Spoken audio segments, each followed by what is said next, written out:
could be considered a rational thought.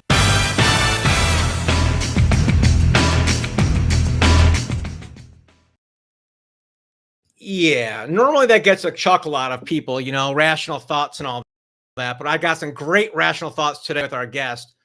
Make sure you click below and subscribe, get some show notes there and some really cool ideas from our guest. He is a military veteran. Thank you for your service. Husband, father of 3 crazy monkeys. I'm sorry, he means kids. And when he's not doing dad things, he's an avid book marketer and one of the best ones out there, quite frankly. He works in both publishing and book marketing, has been featured in Forbes, Huffington Post, Entrepreneur, Alley, and even Market Watch. So he's been blessed to have worked with many New York Times bestselling authors in multiple genres and topics, including authors like Ted Decker, Orson Scott Card, Kevin Anderson, and more.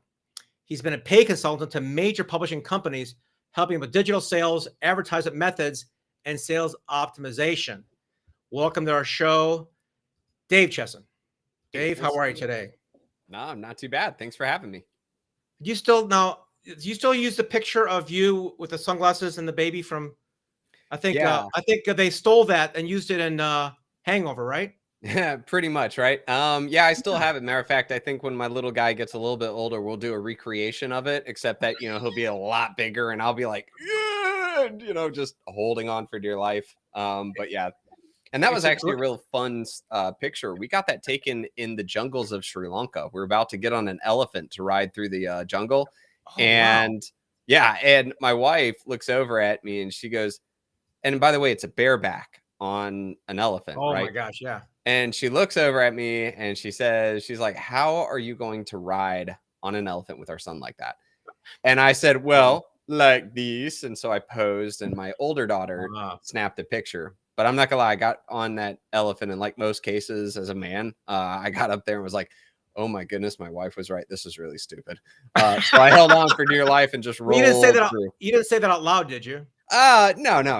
It's typically not. I got off the elephant at the end of it and I was like, that was easy. But nice. Needless to say, so that's the story behind that picture. Beautiful. That's great. Well, you've got this company, Kindlepreneur, and you've got so much value there and whatnot. Give us a couple ideas of what you can share today to keep us interested for the next 20, 25 minutes. Sure. Well, the biggest thing about Kindlepreneur is that I wanted to create a place where when you read one article, you're not only able to get the information you need, but you can turn around and take action. That's why you're not going to find these kind of like fluffy articles or anything. It's more dig right into it, give everything somebody needs, but more importantly, make sure that they can get something out of it. So we designed every article that way. One of the other things that's really helped me as well is that I have access to some incredibly talented programmers.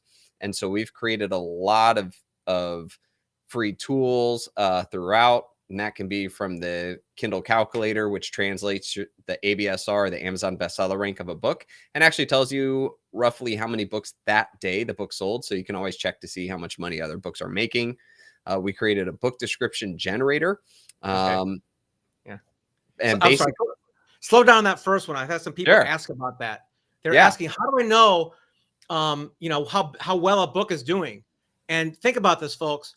When you look at the listings on Amazon, okay, it's got like reviews, fine, and maybe ranking, but how do you know how many books they might have sold?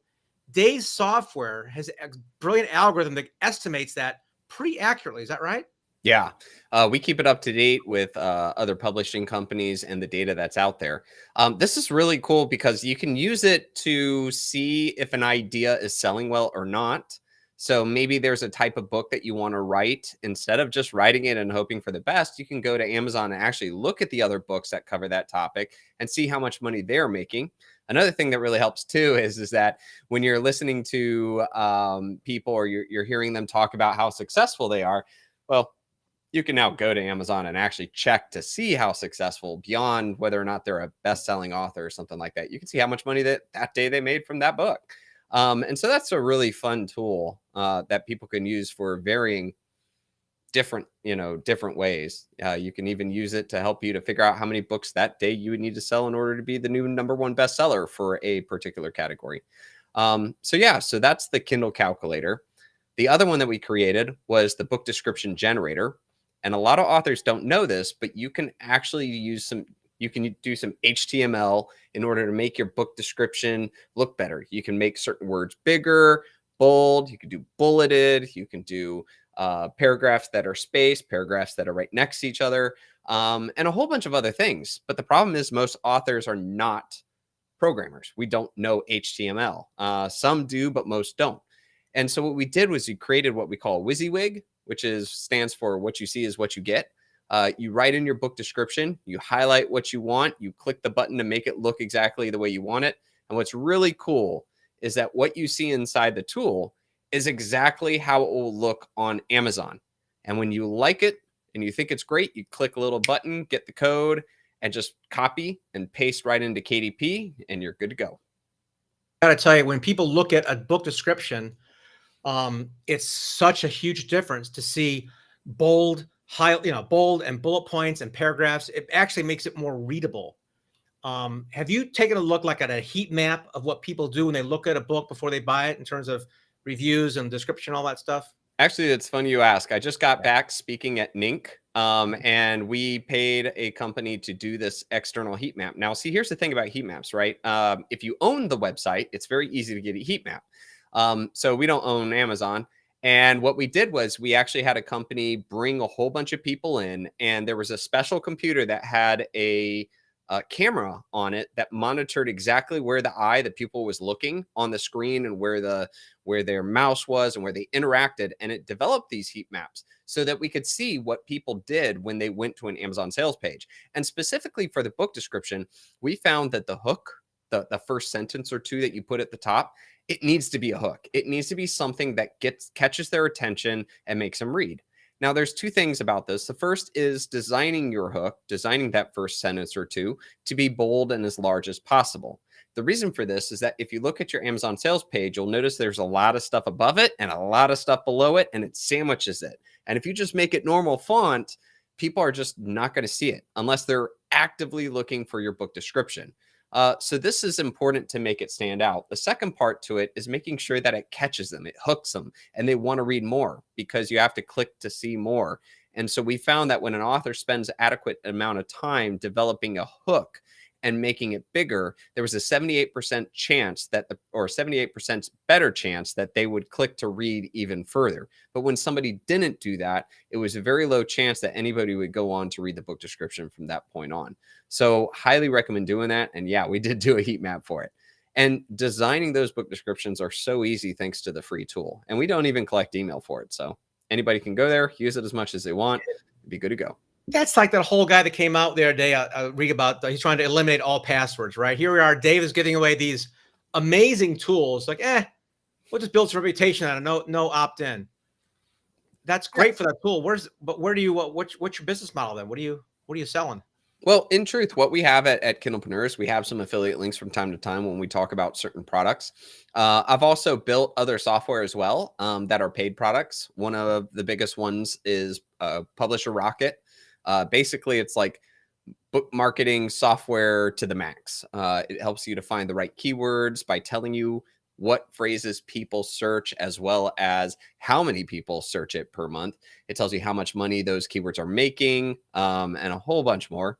It also helps you to select your Amazon categories. There's 14,000 of them, and we've got them all listed, and you can quickly find the best ones, the ones that give you the best chance of being a best-selling author, so no guessing there. And we help with understanding the market as well as with your Amazon ads. So that's one of them. But again, I think a lot of it is that there are a lot of tools that people create, and we just wanted to make sure that there was ways for authors to be able to get what they need without being like forefront at that point. So amazing. A lot of authors, some of my clients, of course, are all like focusing on, their content, which is great. And I spend a lot of time on the cover and the title. Very rarely do we go down the Kindle Rocket version and find out what people are searching for. They're really focusing on the intrinsic value, what they're trying to say, or maybe be cutesy or impactful. What's the difference for an author who's doing their marketing outside of Amazon versus somebody who's focusing on people who's searching Amazon? Is there a big difference there in reach? Not really. We've been analyzing a lot with So one of the reasons I changed the name from KDP Rocket to Publisher Rocket is because we Yeah. started working with Barnes and Noble and Kobo and Yeah. iTunes to try to incorporate them. The problem is that those companies are very lethargic and hard to really get motivated. But that being said, though, we've collected enough data to actually show that if a search term is very popular or more popular on Amazon than search term B, it generally is about the same proportionally. You know, it's just there's a lot less people on iTunes and a lot less people on Barnes and Noble than there is Amazon in that respect. We haven't really seen much of a difference between a particular keyword in the different markets. It just seems to be generally the same. Now, actually, to be true, to go a little bit deeper in that answer, Yeah. about 3 or 4 years ago, it was there were a couple of demographic keywords that were different. What we found was like in Barnes and Noble, there was generally an older generation on Barnes and Noble. And so there were certain keywords or phrases or types that had a higher proportion on Barnes and Noble than they were like on Amazon.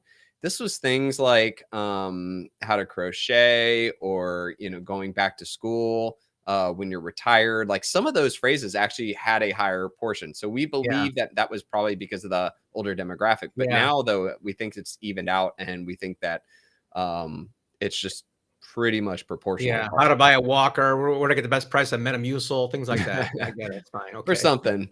But yeah, so again, that was one interesting component, but we're still trying to work with those companies to get them incorporated. They're really hard to deal with. I've done a lot of consulting with B&N Press. I really love the team that's there. I think they're phenomenal. I think that if they can actually launch the stuff that they want to, I believe it could really turn the tide between. Yeah. They're really looking at trying to open up and have deep analytics. So if you publish your book on Barnes and Noble, you'll be able to go in and actually see what keywords people typed in and then bought you. And they're going to make that like open for free so that you can see that. You can also do a whole bunch more in analytics. And the reason why I love this for them is that if they did that, I would start doing more Facebook advertising pointing to them than Amazon, because I want to know what's working so I can then take that knowledge and apply it to others. I mean, it would be brilliant. I think it's a phenomenal way to motivate authors to send traffic to them to then see what's happening. You could even look at the conversion rates too. So say, for example, you send an email that sent everybody to B&N Press. You could see what the conversion rate was from the email, you know, and then you could say, wow, well, that was much better than my last one. And so now authors have a little bit more power because they have the ability to look in.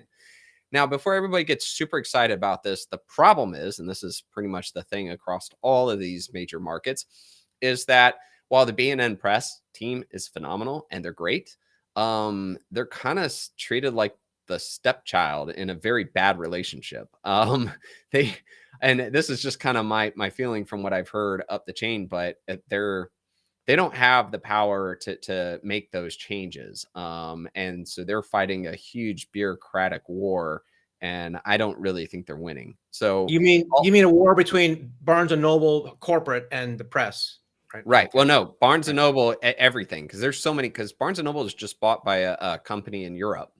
And on top of that, so even before the purchase, it was a bit of a pain because everybody else had a much bigger voice than what B&N Press had. You know, the self-publishing arm of it. And then they got bought by this bigger company, and that bigger company is trying to turn it into something else as well. And I just think that they're left way behind. But if they gave them control and gave them the authority to implement those things efficiently and effectively, I really think that that one particular idea would be a game changer and would make more authors give them more attention and credence and focus because of the power of that information. You know, I don't never thought about this, but you know, we're thinking like Amazon owning the world now, right? Everything gets bought from Amazon, whether it's, you know, toothpaste or books. And we think they're in control, but I'm guessing there's a lot more self-published books than published books on Amazon. Is that true? Oh, there are a lot more on Amazon. So. Absolutely. Yeah. So if all the if most, or if even some hefty percentage of self-publishing authors knew, and this in the future, of course, the ability to track their traffic to Barnes and Noble and drove traffic there, it could make a dent on the on the gorilla there, 800 And pounder. that's exactly what I'm telling them is that if Yeah. their true desire is to not just get more books on them, but Mhm. to motivate authors to send people to them, because that's what nobody's really doing that. When we send out an email, we may put a link to be an impress, to Barnes and Noble, but we don't push Barnes and Noble. We push Amazon and Amazon #1. If somebody's like, "Hey, Dave, where could I get your book?" I send them the Amazon link because I just assume that's going to work. Well, if they really want to drive more traffic and more buyers, something like that is the way to do it. Not something where we did this one thing, or we're going to motivate people to put their books on us. Okay, but that doesn't drive that doesn't change a revenue stream. And so, anyways, all in all, the biggest thing about them is great idea, great team, just some, I would say It's maybe a new slow. CEO to the Yeah, it's company slow to needs make to a step in. dinosaur move. Why don't we do a petition or something, Dave? We could get all of our clients and friends to write a letter or sign a petition, say, "Hey guys, embrace what Dave is suggesting here. It'll make you more revenue and Yeah, put a dent in Amazon." I jokingly say that the best thing Amazon could do is hire me as a consultant, because I'd immediately have about 5 or 6 things just for them that would like dramatically change things. And I think the same thing about Right. Barnes and Noble, and that's not being cocky or so. It's just being the guy on the outside that looks at it No, and is you, kind of like, you, if you just did this one thing, that would be huge. And yeah, having Doug as a software developer inside of Amazon, I've gotten the ability to look under the hood and see yeah. a lot more of what's going on in there. And like I said, there's some easy suggestions that they're just missing. Mm, But then you look at the other companies, and I think they're just focusing on the wrong thing. yeah. Yeah. I don't know anybody's bought a Nook. Yeah. It's like, Yeah. sorry, you guys missed the boat on that one. It's just tough. Yeah. Just a little bit. Yeah. So I want to hear some stories about some of the success you've had, or even some of the failures of authors that have worked with you. And you mentioned some New York Times bestsellers and whatnot. So give me a feel good story of David and Goliath or something. Yeah. Well, really, there's a couple of examples that I personally like that kind of show the extent of books beyond. First off, there was a time, and I don't have the rights to use this person's name, so I can only say profession and some of the information. But this person was a lawyer, and was a DUI lawyer, to be exact. And this particular person decided, through talking to other authors and everything like that, that it might be a good idea to write a book. But here's the thing, though. It wasn't just about writing some book. Instead, kind of working with him, realized that, hey, his #1 clientele are those who get in trouble, right? Those who get a DUI. But the first thing that anybody ever asks when they get one is, oh my gosh, what do I do now? So what he had his paralegal put together his notes and basically helped to form a book on what to do when you get a DUI. Now, of course, granted, the title was changed a little bit to make it even better, but the subtitle made very clear who this book was for and what it will deliver. But here's what he did, though. It wasn't just about hitting that bestseller mark or making some extra sales. You see, now when he has a person come into the office, okay, if you're trying to find the right DUI lawyer, you're looking at things like, okay, well, where did they go to school? Like, I wouldn't even know what to look in for a lawyer. Maybe if I heard something that this guy was great, I'd take it. But most people who walk in don't have that kind of knowledge or experience, and they don't really know what to base their decision off of. However, though, this guy, when you walk in the door, instead of handing them a business card like every other lawyer, and just looking like every other lawyer, he hands them their book. And here's the kicker about this.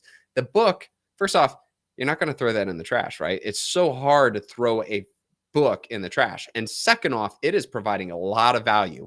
And now, granted, he used to hand them like some papers that would show, but that doesn't mean anything. Handing them that book was a deal killer. Like, it was amazing. When he did that, his conversion rates on clients skyrocketed, because now he's seen as the authority on the subject matter. He has the book. They won't throw it away. They actually want to read it. They start interacting with him. And so he started landing clients like crazy. The second thing that really happened because of this was that since he's labeled a best-selling author on the subject, he's constantly being called in, well, this sounds terrible when I say it, but by the police to come in and give speeches and talk about, the entire thing. When Mothers Against Drunk Driving had some presentation, they wanted him because he was a best-selling author, not because he was the best, lawyer. I don't know that, maybe he is. But because they knew that he was a best-selling author on the subject, and so they wanted him to be a part of that. And this just kind of grew into him just being a small fish in a big ocean, because it was a big city that he worked in, into being the biggest name. And all it took was one book. So to kind of recap on this particular story, we as authors, sometimes one thing you can really do is look at the tertiary effects beyond just the sales of the book and how that may affect you. Another thing too is like when I was working with Orson Scott Card, or as he goes by Scott, I've actually seen this a lot with a whole bunch of big name authors in the industry. Not just him, but a whole bunch of others. What happens is that their entire life has been centered around being, of course, phenomenal writers, but they're at the mercy of the publishing company. Many a times these guys have written books that they love or they think are great, but they were just rejected by the publishing company. And so they end up having all these books sitting in their, on their hard drive that have just never seen the light of day. Now, imagine someone like Orson Scott Card taking a book that he wrote that he likes. And then if he learns the self-publishing mode, okay, so he finds his own editor, because he's always just dependent on the publishing company. He gets a book cover done, and then he just publishes it, and it's a new Orson Scott Card book. And by the way, he gets the 70% of the sale instead of what he gets based depending on the deal he signed or which publishing company it is. That's a huge opportunity. So it's like for a lot of these authors, they have a lot of works that have never seen the light of day, only because they've always been a part of the gatekeepers of the publishing companies, and whether or not the company wanted to pay for that or not. And so now they're starting to say, you know what? I've got some works. That's some money I've just left sitting there. And so a lot of these bigger authors are now getting into it because they see the point. And I'll just end this by saying too, like 5 years ago, most published authors look down on self-publishing as kind of this whole like, well, they only self-publish because they didn't make it. And a lot of publishing companies, truly look down on self-publishing. But the tide is completely turning. Now, published authors are looking at opportunities of making that 70% that they can get on Amazon if they price it right, and being able to sell works of theirs. And now publishing companies are actually looking at authors, self-published authors, as potential clients, which makes complete sense, right? Publishing companies want to sell books that they know are really good, or from authors that know how to sell, that have a name or something like that, right? Well, you can go to Amazon and you can look at a whole bunch of authors, that are self-published because they don't have a publishing company listed, and that are raking in dough or showing that this book is well loved. And now publishing companies can say, hey, you know what? We could work with that person, and we already know they're good at what they do. And so self-published authors are now getting recruited. I almost call it like free agency in football, right? You go and you see the history of somebody, you're like, oh, we need that linebacker, bring them in, instead of, okay, show it to my tryout, see what happens. Maybe I'll look at you. And so I see this huge shift across the board from published authors and publishing companies realizing the importance of self-publishing, and where it's a great area to start looking for talent or opportunity. Absolutely. I keep thinking about the shifts in the past, 10, 15 years. Like, what do publishing companies do anymore? I mean, they used to do book signings and launches for people back in the day. And now I think 90% of them have gone out of business in the past 20 years. And I don't even know what they do. I asked a couple of clients once. I said, well, I want to go with a publisher. I said, okay, any particular reason why? Oh, reputation. I asked them just 2 questions. So, okay, what's the last best book you've read? Oh, this title. I said, don't look at it right now. Tell me who the publisher was. They never know. Right. Who looks at an imprint on the spine? It means nothing to me. Well, and the other thing that's really happening because of what I just said too is most publishers are less likely to give chance to a no-name author with no assets or no background. That's right. A story I like to tell people is about this woman, a single mother. Her and her child would basically sit in the coffee shop. She'd write every day, and she's building out this book. And so finally, when she was done, she was lucky to land an agent, and the agent shopped the book around from publisher to publisher to publisher, and they all rejected her. She got, I think it was about the 11th rejection when finally the agent submitted the book to one last publisher and basically said, hey, I'm calling in a favor. I need you to read this. That publisher took the book, took the first chapter, gave it to his 13-year-old daughter, said, here, you read it. All of a sudden she came back immediately. She's like, give me chapter 2. And he's like, whoa, wait a second. What? She's like, give me chapter 2. This is amazing. And he's like, huh, okay, let me look at it. And he looked down and he's like, huh, Harry Potter. Maybe I should give this a chance. The point of the story is to highlight the fact that here was one of the biggest money-making books in recent history. And, when you put it all together, it's been billion-dollar company with all the things, the movies, all of that came together. And yet so many editors rejected it. So I'm here to say is that if it wasn't for the fact that her agent pulled strings and literally called in a favor, that book may never have hit it.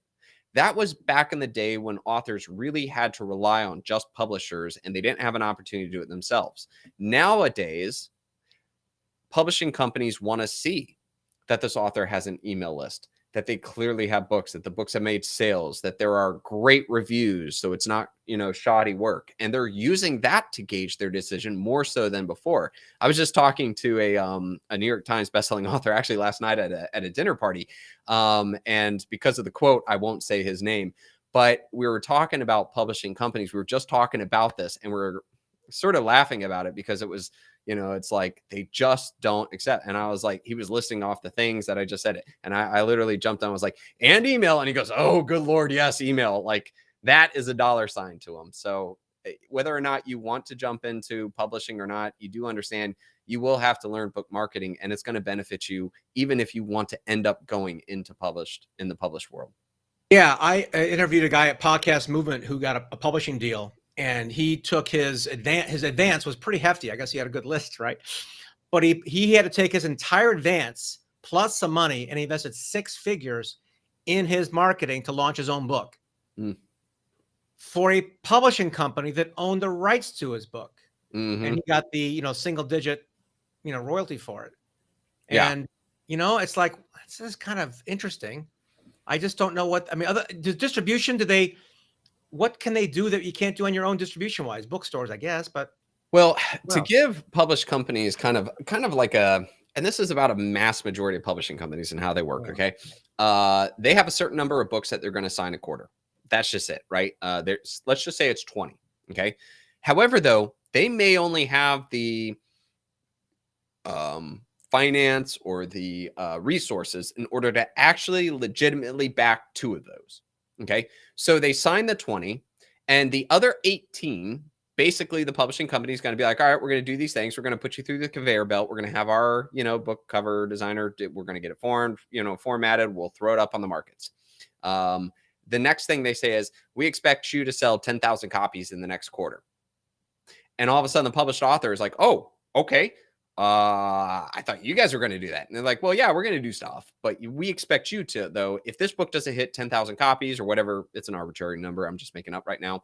But if it doesn't hit that point, you won't hear from us again. They won't say that last part, but that's kind of what happens. And so the published author is like, okay. And they give you a list of all these things you can do and whatever. And so it's on you to do that. Now let's go over to the other 2. Okay. Those are the ones where the publishing company believes is going to be their biggest hit, and therefore they're going to put the most into it to help it get and to actually, like, not only will that author do some marketing themselves, but the company will roll up its sleeves and do a lot of marketing. And so what you deal with and what you experience is completely different between the 2. If you're one of the 2 people that got, or whatever that percentage is, you're benefiting from the publishing company. And I would also say too, one sign that you're probably going to be in that team is if they paid you up front and they paid you a good amount of money. The reason for that is you as an author got the money and they're going to work to get their money back. Okay. They're not going to give you $100,000 and, do nothing. And oh boy, they only sold 10,000. Right. So if your contract gives you money up front, there's a good chance they're going to work to at least get their money back. So that's a sign that you're in the better group. If you're not, if you didn't get that really nice upfront cash or so, what you are is a gamble, a low cost, low risk gamble. They're going to gamble on you, see if it works. Hey, if you sell it, good. And if you do hit your mark, then they'll be like, oh, interesting. Maybe we should do more with this. If you don't hit your mark, it's going to be one of those cases where, and you see it on Facebook groups or whatever, the author feels like, you know, their book is held ransom because they didn't hit their mark. And now the publishing company doesn't talk to them. They won't answer their emails. They no longer respond. And the author can't do anything about their book. Even if they wanted to change the cover or improve it or do ads, they got nothing. And so the term I see time and time again is their book is held ransom. Yeah, it's not technically their book anymore, right? They sold the rights for royalties. The IP belongs to the publisher. Exactly. So And some actually will buy back the IP, especially if they hit success later, and then they want their book back so they can give it a chance because they, you know, it's their baby. I've seen that a lot too. Yeah, I think Kiyosaki did that. I think he did self-publish first, then got a publishing deal, then went back to self-publishing, I think, and I talked to him. What's if you had to give a new author some advice on what they could do, like, you know, the top 3 or 5 things they could do? I know there's like 1,000 things you can do, but what would be the top handful of things a person could do to position their book properly and also market it? Well, I mean, that could be like an all-day response right there. There's a website called Kindlepreneur. That's devoted. That's right. I would say Kindlepreneur.com, folks. He's got a lot of great information there, a lot of free good stuff too. So yeah, I would say, you know, and I know a lot of people don't like to hear this answer, but man, the book cover makes or breaks a book. You know, I know we like the old adage of never judge a book by its cover. But when it comes to book marketing, everybody judges a book by its cover. The cover helps me to know who this is for, what it does, what kind of story it is, depending on its fiction or nonfiction. Like case in point, like, you know, when I was working with Scott, Orson Scott Card, he told me the story about Ender's Game. And this to me has changed the way I look at things. When he wrote Ender's Game, which is a Hugo Nebula award-winning book, there was a movie made out about it, but it was written back in the 80s. He had said that he presented the book to the publishing company and they showed him this cover. And for anybody who remembers the original cover, it was like a giant spaceship, but there was a little spaceship coming out of the dock and then flying away, right? Well, Scott was ticked. He hated it. He was like, that's not my book, you know, like there's no scene like that. And the publishing company goes, Scott, look, it's not supposed to be a scene of your book. What it is that this is a sci-fi military book. And so we've chosen what a sci-fi military reader would expect to see on a sci-fi military cover. So this is the cover you get. Now, Scott, like years later, like all of a sudden realized they were so right. It was about that. And I started laughing at that point when he told me this, because I was like, Scott, that's exactly how I found you. I was like, I was in a library. I got in trouble. The librarian sent me to the back. She was like, you're going to go find a book and you're going to read it in 1 week. And if you don't, I'll report you to the principal, you know, because I was being a middle schooler, you know.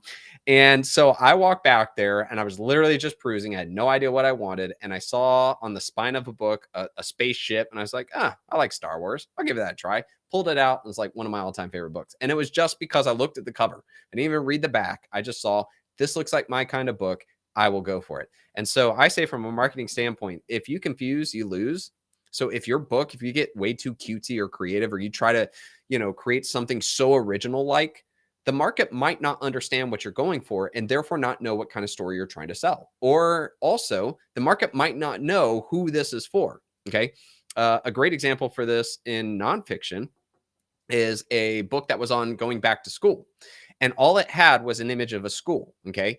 In this case, though, the school, it wasn't clear what kind of school it was. It wasn't clear who it's for. Because let me tell you, if I'm going back to get my GED, that's different than if I'm going back to get my college degree, or if I'm going back to get my master's, because, you know, because maybe I'm going back to get my master's because I want to climb the corporate ladder. Maybe I'm going back to get my GED because I was never able to do that. And so I'm going to do it. Maybe I'm going back to school for my college degree because I'm a retired person and it's just what I want to do. Guess what? Every one of those is completely different. And if I look at your cover and I can't decipher if that's the right one for me, I'm not going to choose that. Instead, I will go down to the one that shows the old lady holding, you know, at her computer, ready to go back to school. I know that one's for me. Or the one of the guy in the suit, you know, who looks like, you know, he's wistfully on the college campus, you know, ready for growth. that one's the one for me. And so again, it's really important that you have a professional, good looking cover that truly exemplifies who this is for. And you don't confuse them. When you do that, the marketing, all the other things you do, the advertisement, the email, the traffic, whatever it is, all of that does better. Like it's easy at that point. Whereas if you have a really bad cover, you could be the best Amazon ads or Facebook ads person, and you're just not going to see the success. So nail that cover, and it makes a lot of other parts to marketing that much easier.